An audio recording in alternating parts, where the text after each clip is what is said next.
Graça e paz do Senhor Jesus, amém? Amém.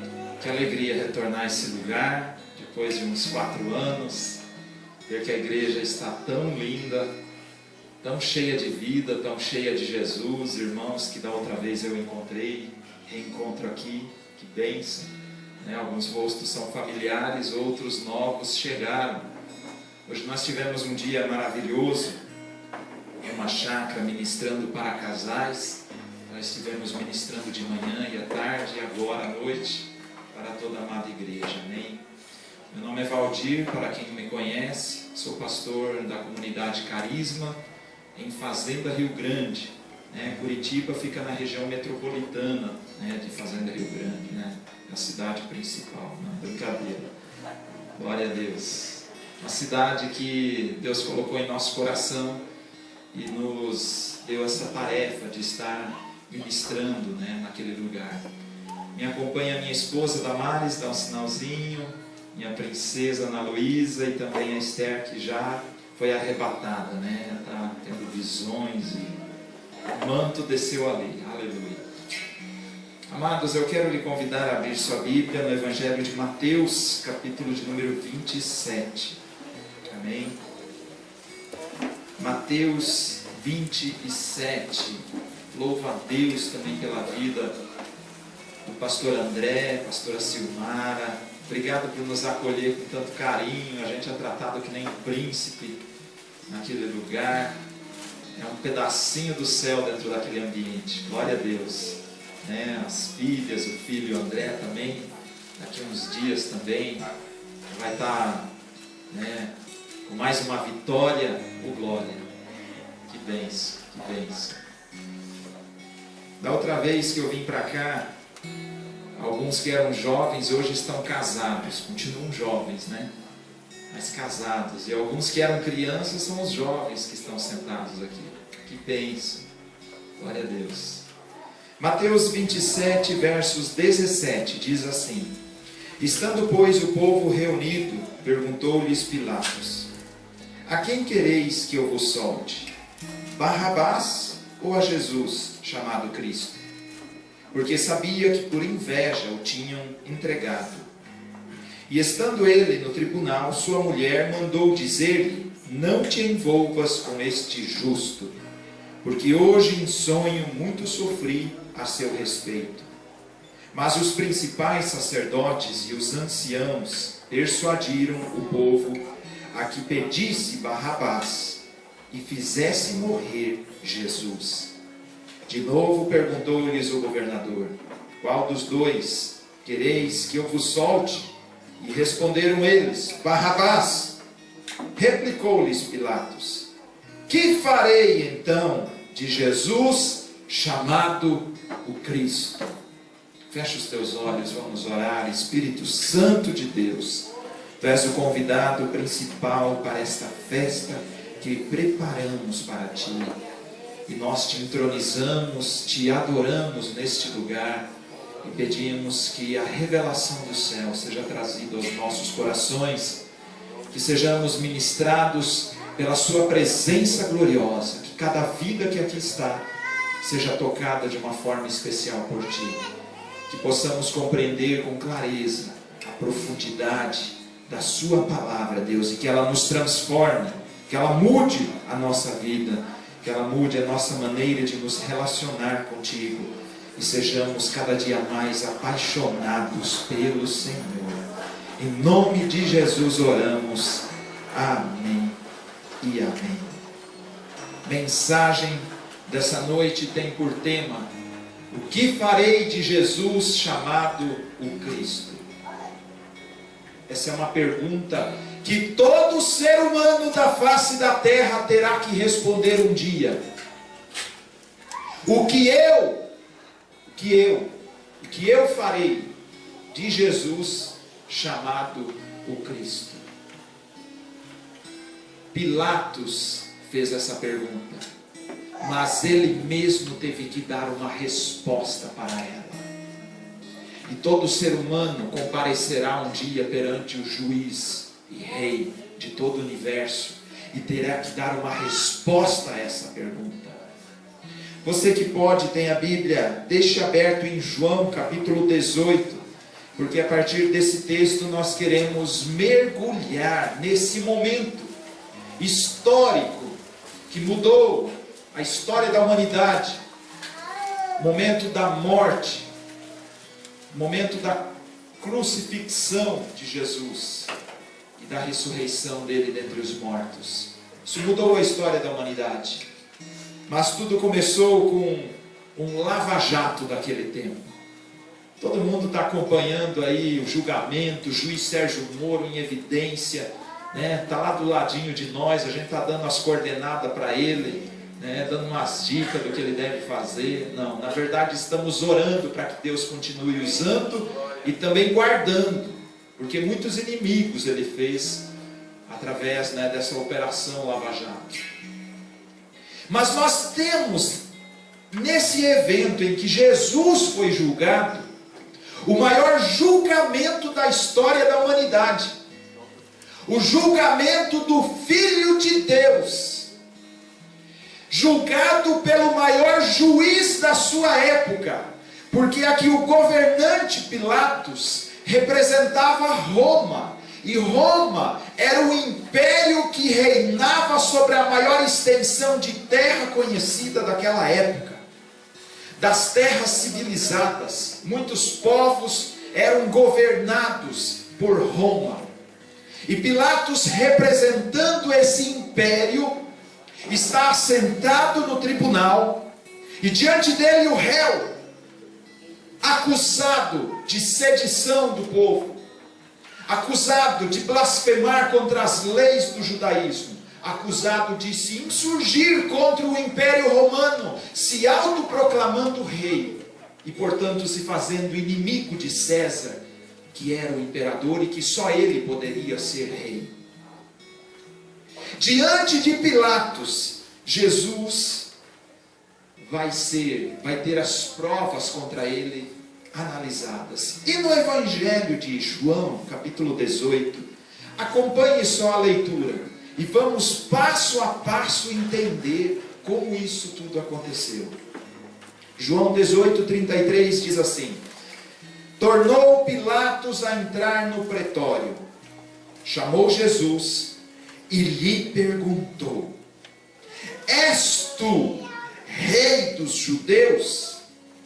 Respondeu Jesus: vem de ti mesmo esta pergunta? Ou foram outros que disseram isso a meu respeito? Jesus não responde diretamente à pergunta de Pilatos. Jesus rebate a pergunta que recebe com outra pergunta, dando a Pilatos a oportunidade de responder. Se ele mesmo cria que Jesus era o Cristo, ou se ele diz isso porque ouviu falar através de outras pessoas. E nesse momento Pilatos tem a oportunidade de confessar Jesus como Senhor e Salvador de sua vida, porque Jesus lhe abre essa possibilidade, perguntando para ele: tu crês que eu sou o Cristo? Mas Pilatos fica arredio. E o texto no verso de número 35 diz: replicou Pilatos: porventura eu sou judeu? A tua própria gente e os principais sacerdotes é que te entregam a mim. O que fizeste? Respondeu Jesus: o meu reino não é desse mundo. Se o meu reino fosse desse mundo, os meus ministros se empenhariam por mim, para que não fosse eu entregue aos judeus, mas agora o meu reino não é daqui. Então lhe disse Pilatos: logo tu és rei? Perguntou. E respondeu Jesus: tu dizes que sou rei, e para isso nasci, e para isso vim ao mundo, a fim de dar testemunho da verdade. E todo aquele que é da verdade ouve a minha voz. Com essa narrativa, Jesus diz: o meu reino não é desse mundo. Pilatos então interrompe Jesus: espera aí, só pode ter reino quem é rei. E no momento que você afirma que tem um reino, você está deixando subentendido que tu és rei. É isso mesmo que tu queres dizer? Pilatos está averiguando a resposta de Jesus para tentar capturar nessas respostas o elemento que ele precisa para acusar o condenado, ou melhor, para sentenciar o condenado. Ele precisa avaliar as informações que lhe são trazidas, tanto as acusações dos judeus, como também as palavras, o testemunho do próprio Senhor Jesus. Ele precisa, como juiz, basear o seu julgamento com base em provas. Ele não pode julgar alguém que está sendo trazido à tribuna como réu, baseado em suposições. Um juiz, para ser justo, ele precisa julgar com base em evidências claras e inquestionáveis, que deixa transparente que os fatos são claros e que, portanto, o réu pode ser ou inocentado ou acusado. E aqui Pilatos está tentando arrancar de Jesus a acusação que lhe foi feita. Eles acusaram que Jesus se autoproclamou rei. E portanto ele faz uma pergunta direta a Jesus. Ele pergunta: tu és rei? Porque se Jesus diz: eu sou rei, pronto, está condenado. Porque não há outro rei senão César. E Jesus, muito inteligente, claro, não vai entregar de bandeja o ouro. Só que Jesus vai usar da oportunidade para manifestar quem de fato ele é. E Pilatos fica intrigado, porque Pilatos não está diante de um prisioneiro qualquer. Possivelmente, se a acusação for verdadeira, ele está diante de um príncipe. Alguém que está prestes a se tornar rei de Israel. Não é um bandido qualquer, ele não cometeu um crime digno de morte, exceto pelo fato de que se alguém se proclamasse rei, estaria se insurgindo contra o único rei que era César e, portanto, condenado à morte. Porque não poderia haver outro rei. E então Pilatos está tentando arrancar essa confissão de culpa de Jesus. Mas Jesus diz: o meu reino não é desse mundo. Ele dá uma indireta. Liga um mais um, Pilatos. Eu tenho um reino, mas não é desse mundo. Aí ele fica intrigado. Peraí, ele é rei. Isso ele deixou subentendido, porque ele diz que tem um reino. Mas ele não tem um reino nesse mundo. Que mundo é esse que ele tem reino?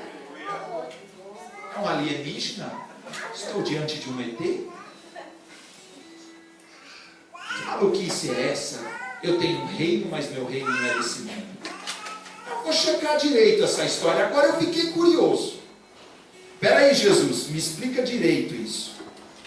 Se tu diz que tens um reino, tu és rei. E Jesus devolve para ele: você está dizendo eu sou rei? Foi isso que eu acabei de ouvir? Você acabou de me confessar como rei? Jesus está dando a oportunidade para ele confessá-lo como rei. Aleluia. Jesus quer salvar mais uma alma antes de ir para a cruz. A alma daquele que o condenaria à morte. Existe algum pecado que Deus não possa perdoar? Qual seria o maior crime que um ser humano poderia cometer? E que seria talvez aos olhos de Deus um pecado imperdoável? E que Deus se indignaria de tal forma: esse eu não absolvo. Esse está condenado à perdição eterna. Esse pecado alguém poderia julgar que talvez seria o pecado de condenar à morte um inocente, e o inocente sendo o Filho de Deus. alguém que condena à morte o Filho do próprio Deus. Será que esse seria um pecado que talvez Deus não perdoaria? É um assassinato, mas não é qualquer assassinato. É o assassinato do Filho de Deus, inocente. E Jesus está disposto a oferecer ao algoz o perdão. Jesus está disposto a lhe oferecer a redenção.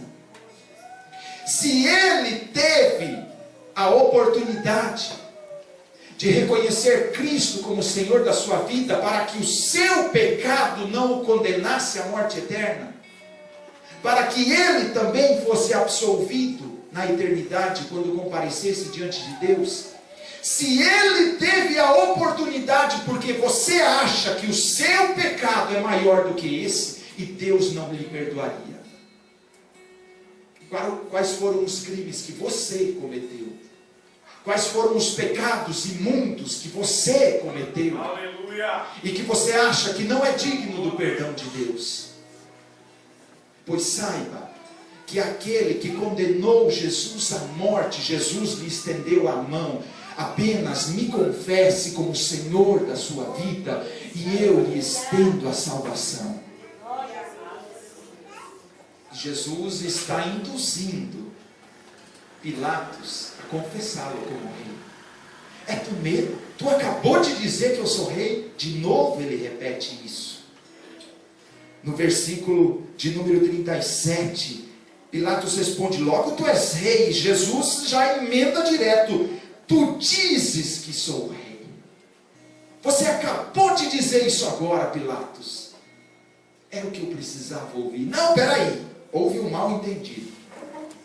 Deixa eu me explicar direito. Pilatos então retoma a palavra e pergunta a Jesus, no verso 38.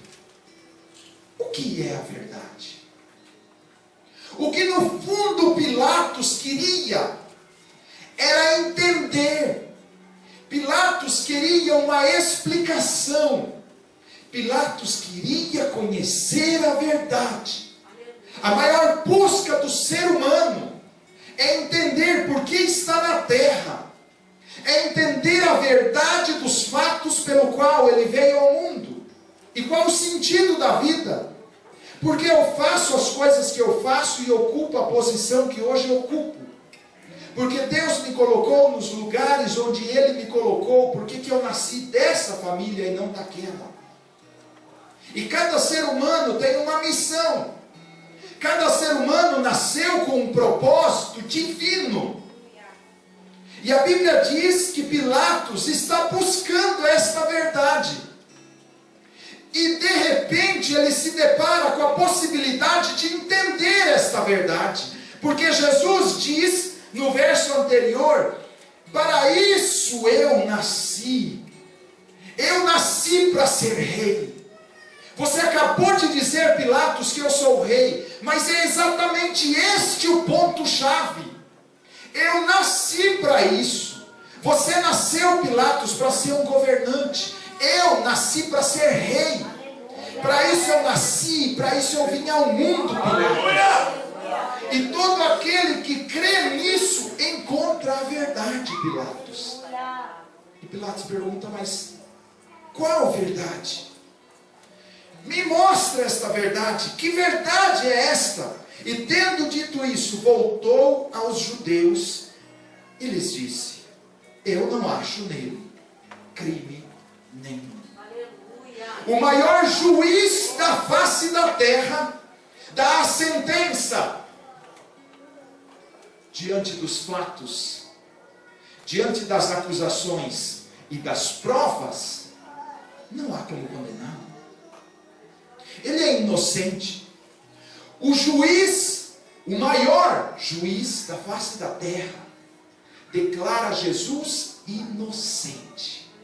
Ele diz: eu não acho nele nenhum crime. Versículo 39. E ele prossegue: é costume entre nós que eu vos solte alguém por ocasião da Páscoa. Quereis, pois, que eu vos solte o rei dos judeus? Então gritaram todos novamente: não este, mas solte Barrabás. Ora, Barrabás era salteador, um ladrão, um bandido da pior espécie. Capítulo 19, verso 1. Então por isso, Pilatos tomou a Jesus e o mandou açoitá-lo. A esperança de Pilatos é que depois que o povo visse o castigo recebido por Jesus, mesmo ele já tendo inocentado o réu, depois de avaliar as provas, ainda assim ele estabelece uma punição para alguém inocente. Alguém inocente não poderia sofrer qualquer dano. Ele deveria imediatamente ser solto. Mas Jesus já sofre aqui a sua primeira pena. A pena de ser açoitado quase até desfalecer. E ele é trazido de volta todo ensanguentado, a coroa cravada na sua cabeça, os espinhos entrando no seu crânio, sangue escorrendo pelo rosto. Seu corpo marcado, todo retalhado, feridas abertas. Ele estremece por causa da dor insuportável após ser açoitado. E então traz de volta Jesus para o cenário do julgamento. E diz o texto no verso 2: e os soldados, tendo tecido uma coroa de espinhos, puseram-na na cabeça de Jesus. E vestiram-no com um manto de púrpura. Claro, zombando dele, porque um manto só era colocado sobre um rei. E para zombarem, porque Jesus cria-se que era rei, colocaram um manto sobre ele. E uma coroa na cabeça, mas não uma coroa de ouro com pedras preciosas, uma coroa de espinhos cravada no seu crânio. Zombando de Jesus, zombando de que ele fosse rei. E então o trazem de volta. Versículo 3. Chegavam-se a ele e diziam: salve, ó rei dos judeus, e lhe davam bofetadas. E outra vez saiu Pilatos e lhes disse: eis que eu vou-lo apresento, para que saibais. Pela segunda vez ele diz: que eu não acho nele crime nenhum. Para que não ficasse dúvida, se alguém não tinha entendido direito da primeira vez, ele fala pela segunda vez. E o maior juiz da face da terra declara o réu inocente. Havia alguma dúvida? Não havia, porque é um juiz declarando isso. E ele o faz pela segunda vez, para que não reste dúvidas para quem ainda tinha. E o versículo seguinte diz assim: e saiu, pois, Jesus trazendo a coroa de espinhos e o manto de púrpura. E disse-lhes ao povo, Pilatos: eis aí o homem. Ao verem-no, os principais sacerdotes e os seus guardas gritaram: crucifica-o, crucifica-o. Disse-lhes, porém, Pilatos: tomai-o vós mesmos e o crucificai, porque eu, pela terceira vez, o maior juiz da face da terra, declara: eu não acho nele crime nenhum. Ele é inocente. Caia sobre vós o sangue do inocente. Pilatos já estava atemorizado, porque lá em Mateus capítulo 27 a Bíblia narra que a esposa dele teve um sonho, e de noite ela teve um pesadelo, o terror noturno apoderou dela, porque ela viu a cena onde o marido estava condenando à morte um réu que era inocente. O que eu farei então de Jesus chamado Cristo? Porque ele é inocente, e vocês ainda assim o querem condená-lo. Ele é quem tem a responsabilidade, o martelo do juiz está na mão dele. E ele quer transferir esta responsabilidade para as pessoas que o acusam. Mas ele tinha poder e autoridade para inocentar Jesus e mandá-lo imediatamente soltar. E quem ousasse tocar contra Jesus seria preso na hora. Porque se o juiz disse que é inocente, ninguém mais poderia trazer acusação contra este homem. Ele se acovarda, ele está atemorizado, ele tenta transferir a responsabilidade de reconhecer Jesus como inocente. Só que ao reconhecer Jesus como inocente, ele corria um sério perigo. Porque se as acusações fossem verdadeiras e ele inocentasse alguém que de fato fosse digno de ser condenado porque se autoproclamava rei, ele estava encobrindo alguém que estava se insurgindo contra César. Então não seria o condenado que sofreria a pena, mas ele. Ele perderia seu posto como governante e juiz. E ele agora se assentaria no banco dos réus para ser julgado pelo crime de traição do Império Romano. Por trair o imperador, encobertando alguém que havia como rei se insurgido contra o império. Olha a posição delicada que Pilatos está. Quando eu e você, alguém nos apresenta Jesus, e alguém nos oferece a oportunidade de reconhecê-lo como rei de nossas vidas. Você talvez, no dia que fez isso, teve que se levantar para fazer esta afirmação. E diante dos seus familiares, muita gente começou a apontar para você. Você é a ovelha negra da família, porque nós já temos uma religião, e agora você vai para essa religião dos crentes. E as pessoas começam a lhe pressionar. Pilatos se sentia assim. Sua posição, o seu prestígio, a sua posição de governante, tudo estava agora ameaçado. Era tão delicado esse momento, assim como às vezes é para você. Continuar afirmando que Jesus é Senhor da sua vida e continuar fazendo dele seu Salvador. Aleluia! Para isso talvez você teve que manter essa posição, e muita gente não entendeu a sua decisão. E a Bíblia diz, no verso seguinte, que os sacerdotes, versículo 6, os sacerdotes pedem sua crucifixão, e Pilatos pela terceira vez o inocenta. Versículo 7, responderam-lhe os judeus, nós temos uma lei, e em conformidade com a lei, ele deve morrer, porque a si mesmo se fez Filho de Deus. Agora a acusação é mais grave. Ele se autoproclamou Filho de Deus. Esta é a acusação agora trazida. E eles invocam a lei do Império Romano. Eles colocam o juiz numa situação ainda mais apertada.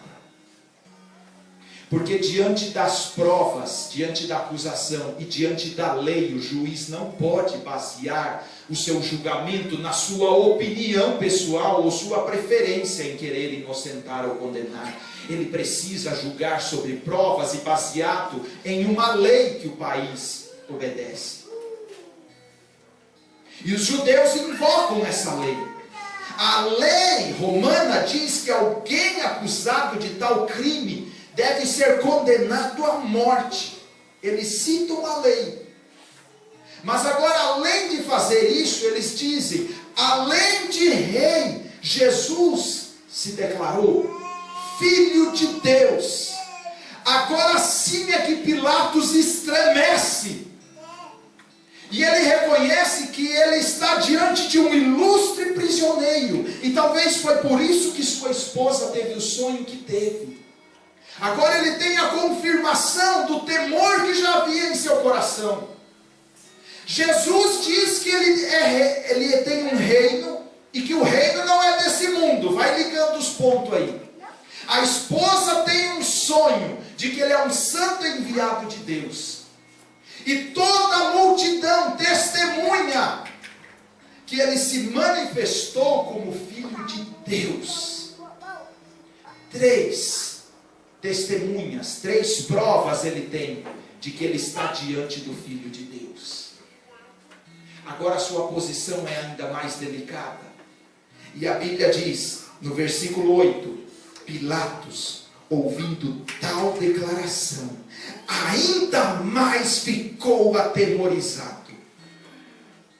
Se ele já estava em crise, agora ele entra em pânico. E ele vai dar um jeito de todas as maneiras de inocentar Jesus de uma vez por todas e liberar ele. Ele não quer que por meio de suas mãos o martelo seja batido para condenar Jesus à morte. Se ele está diante de alguém que é um rei, já é alguém ilustre. Agora, diante do Filho de Deus, ele não vai provocar a ira de Deus, matando o filho dele. Ele está atemorizado, e a Bíblia diz no verso 9: e então ele entra no pretório, tira Jesus da cena de acusação e vai ter uma conversa particular com Jesus. Versículo 9 diz: entrando no pretório, perguntou a Jesus: de onde tu és? E Jesus não lhe dá resposta. Sabe por quê? Porque se Jesus diz a essa pergunta: de onde tu és? E ele diz assim: eu sou lá do céu, eu fui enviado pelo Pai, eu vim ao mundo para salvar o mundo, porque o mundo está condenado por causa dos seus pecados. Ele poderia dizer: Pilatos, fica tranquilo, não é por causa de você me condenar à morte que você está condenado, você já é condenado, por causa dos muitos pecados que já se acumulam na sua vida. Só vai acrescentar mais um, não vai fazer diferença. Você já é condenado, Pilatos. Aí a posição agora se inverte. Agora não é mais Pilatos que está na posição de rei e juiz, o maior juiz da face da terra. Pilatos agora é o réu, e ele está diante do maior juiz do universo. Pilatos está diante do Filho de Deus. Pilatos é o réu condenado, e Jesus está lhe dando a oportunidade de ser inocentado. As posições se invertem. E no verso seguinte, diante da recusa de Jesus de dar uma resposta, como juiz ele precisava de uma declaração. E tendo a declaração de Jesus, ele inocentaria Jesus e libertaria o Filho de Deus. Mas Jesus não lhe dá essa oportunidade. Porque se Jesus desse a ele a oportunidade de liberá-lo, Jesus não teria morrido na cruz, não teria sido condenado como inocente, e não teria liberto eu e você. Nós não estaríamos nesse lugar esta noite. Se Jesus dá a Pilatos os elementos que como juiz ele precisa para inocentá-lo, nós não estaríamos assentados aqui. Nós estaríamos assentados ainda no banco dos réus e condenados por toda a eternidade. Mas por causa da postura de Jesus, é Pilatos quem está angustiado, porque em suas mãos está o poder de decidir o futuro de toda a humanidade, e ele não sabe disso. Não é só o seu próprio destino e da sua família, está nas suas mãos decidir o que acontecerá. E a Bíblia diz, versículo 10: então Pilatos advertiu a Jesus: não me respondes? Não sabes que tenho autoridade para te soltar e autoridade para te crucificar? Respondeu Jesus: nenhuma autoridade tu tem, filho, fica tranquilo. Sobre mim não. Baixa um pouquinho a bola. Você não tem nenhuma autoridade. Nenhuma autoridade teria sobre mim, se de cima não te fosse dado primeiro. Por isso, quem me entregou a ti, Pilatos, fica tranquilo, tem um pecado maior que o teu. Agora Jesus deixa ele em crise de vez. Ele já estava assim: eu estou diante do Filho de Deus, eu só preciso que Jesus confirme. Todo mundo aqui já me disse que ele é Filho de Deus, eu só preciso ouvir dele, é o suficiente. A minha busca pela verdade se encerra no momento em que eu compreender que Jesus é o Filho de Deus. Porque Pilatos conhecia as profecias, Pilatos conhecia a história dos hebreus, Pilatos conhecia o Antigo Testamento e todas as profecias relacionadas ao Messias. Ele sabia que esse evento um dia iria acontecer. Ele sabia que o Messias um dia viria enviado pelo Pai. Mas ele não poderia conceber que ele estava diante deste Messias. E que o Messias estava prestes a ser morto por mãos dele próprio. E Jesus diz assim: fica tranquilo, Pilatos, você não tem nenhuma autoridade sobre mim, mas vamos lá continuar o nosso teatro. E você finge que me condena e depois eu não finjo que ressuscito, eu ressuscito de verdade. Vamos em frente, Pilatos, deixa a coisa rolar como está. Pilatos, você não tem nenhuma autoridade se de cima não fosse dado a você, mas fica tranquilo. Porque quem me entregou a você tem um pecado pior que o teu. Jesus, em outras palavras, diz assim: ó, todo mundo aqui é pecador, está condenado. Mas eu não excluo você não, eles têm um pecado maior, o teu é menor, mas tu também tem pecado, portanto, tu também está condenado. Tu está frito, camarada. Tu está pego. E aí Jesus diz assim, a partir desse momento Pilatos procurava soltá-lo. A partir desse momento Pilatos procurava soltar Jesus. Agora não havia dúvidas em seu coração. Pilatos, em outras palavras, nesse diálogo com Jesus, ele está dizendo para Jesus, nessa última fala: Jesus, você não está entendendo que eu estou dando a você a oportunidade de ser solto, de ser inocentado e liberto? E Jesus, em outras palavras, está devolvendo a Pilatos, dizendo: Pilatos, é você que não está entendendo que eu tenho autoridade de te inocentar para que você não seja condenado à morte eterna. Você não está entendendo que desde o início eu estou te dando a oportunidade de me reconhecer como seu rei e senhor, para que eu possa lhe inocentar de todas as acusações e pecados que estão sobre sua vida?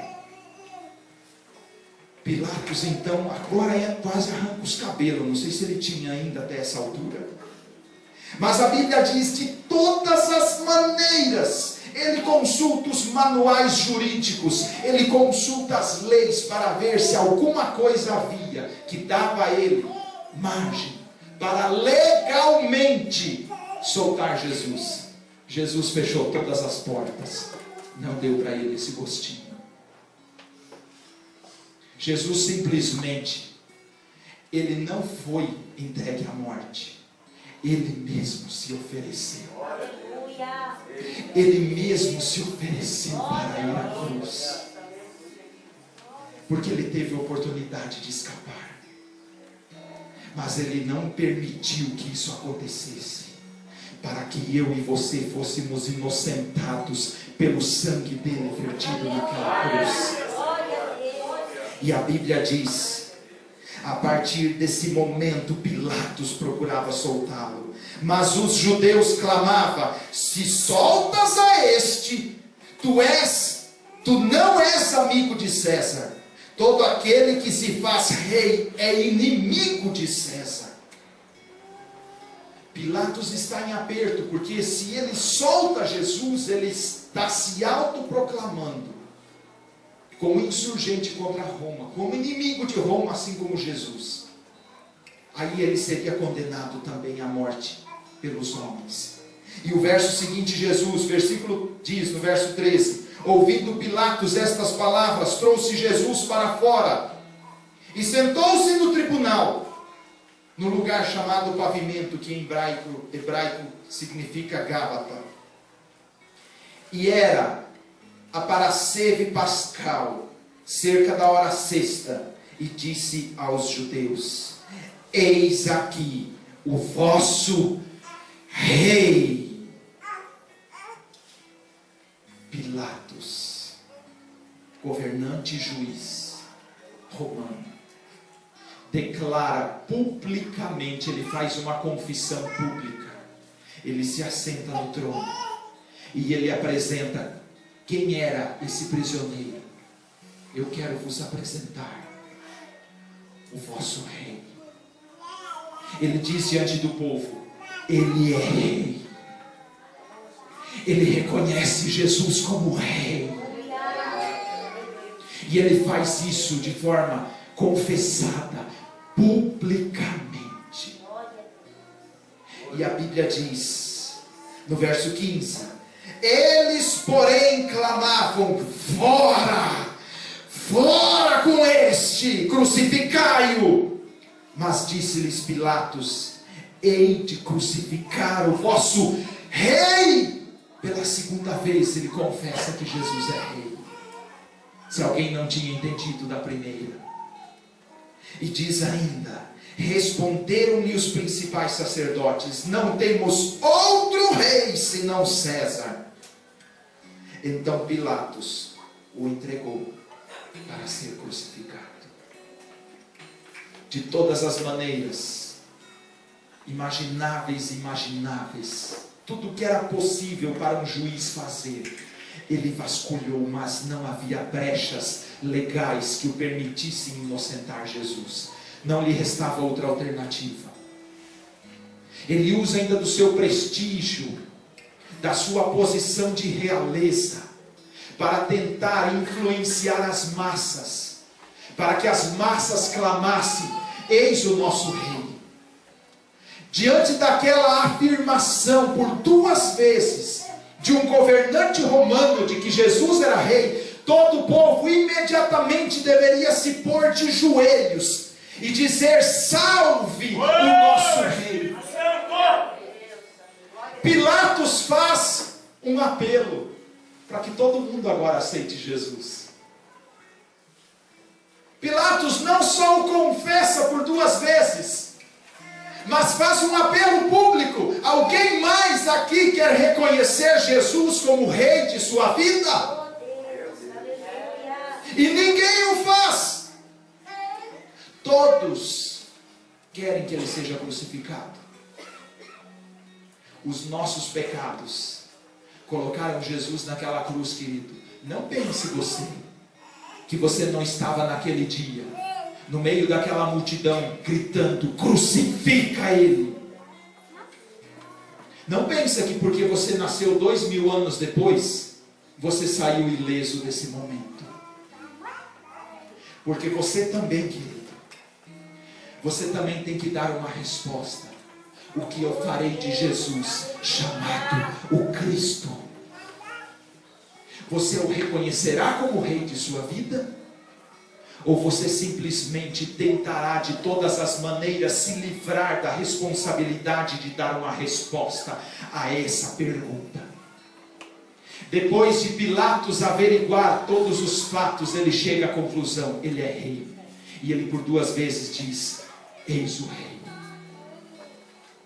Ele dá uma resposta a essa pergunta. E ele ainda estende a oportunidade para que outros o façam também. Porém, as pessoas estão com o coração endurecido a este apelo. As pessoas se esquivam de querer dar uma resposta à pergunta: o que farei de Jesus chamado Cristo? E a cena prossegue em que Jesus é entregue para ser crucificado. Versículo 17: tomaram eles, pois, a Jesus, e ele próprio, carregando a cruz, saiu para o lugar chamado Calvário, Gólgota em hebraico, onde o crucificaram, e com ele outros 2, um de um lado, cada um de um lado, e Jesus no meio. Pilatos então escreveu também um título, e o colocou no alto da cruz, e estava escrito: Jesus Nazareno, o Rei dos Judeus. Pela 3ª vez, ele declara: Jesus é Rei. Pilatos, pela 3ª vez, e agora, se suas palavras não bastassem, ele escreve um documento e põe bem alto para que todo mundo veja: aqui está Jesus, o Nazareno, o Rei dos Judeus. E a Bíblia então diz: muitos dos judeus leram esse título, porque o lugar em que Jesus foi crucificado era perto da cidade. E estava escrito em 3 línguas, para que não ficasse dúvida a ninguém que passasse: em hebraico, latim e grego. E os principais sacerdotes diziam a Pilatos: não escreva rei dos judeus, diga que ele mesmo diz: sou o rei dos judeus. E Pilatos não aceita isso. Ele diz: o que eu escrevi está escrito e ponto final, e ninguém vai mudar isso. Ele é rei e ponto final. Para Pilatos ele era rei. Não importava mais o que Jesus afirmasse. Para ele, Jesus era rei. Ele dá uma resposta a Jesus. Ele se vê obrigado a condenar o inocente, mas ele já tinha feito desde que nasceu e havia pecado.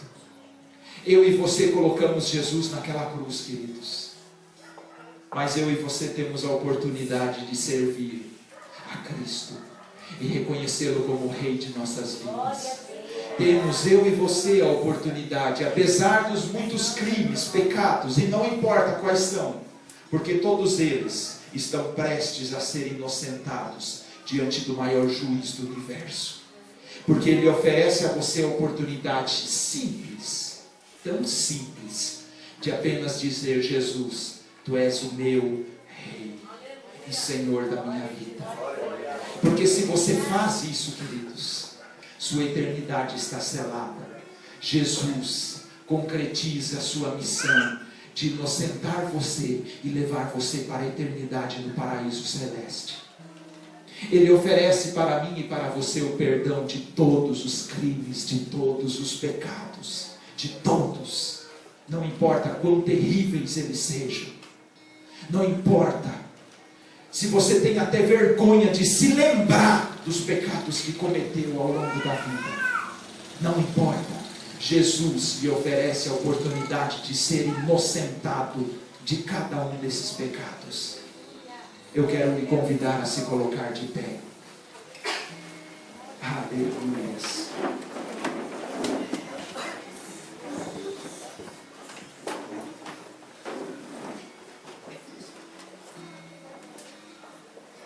Eu queria convidar o Ministério de Louvor a tomar suas posições. Não sei o que vocês vão tocar e louvar, mas o Espírito Santo vai colocar em seus corações, enquanto nós vamos orar aqui. E enquanto você medita em tudo que foi aqui pregado, enquanto você medita na letra da canção, o Espírito Santo vai estar aí ministrando no seu coração. O Espírito Santo está lhe dando a oportunidade nesta noite de firmar um pacto com Jesus, uma aliança eterna. Você quer morar no céu? Você quer que Jesus seja rei de sua vida? Ele lhe oferece essa oportunidade. Ele lhe oferece a oportunidade de dizer: Senhor Jesus, tu és rei da minha vida. Tu és o Senhor da minha história e tu podes governar a minha vida. Eu quero que você repita a seguinte oração: Senhor Jesus, eu reconheço que sou pecador e me arrependo dos meus pecados. E eu quero lhe confessar e declarar diante dessas pessoas que aqui estão, publicamente declarando que Jesus Cristo é meu Rei e meu Senhor e meu Salvador por toda a minha vida.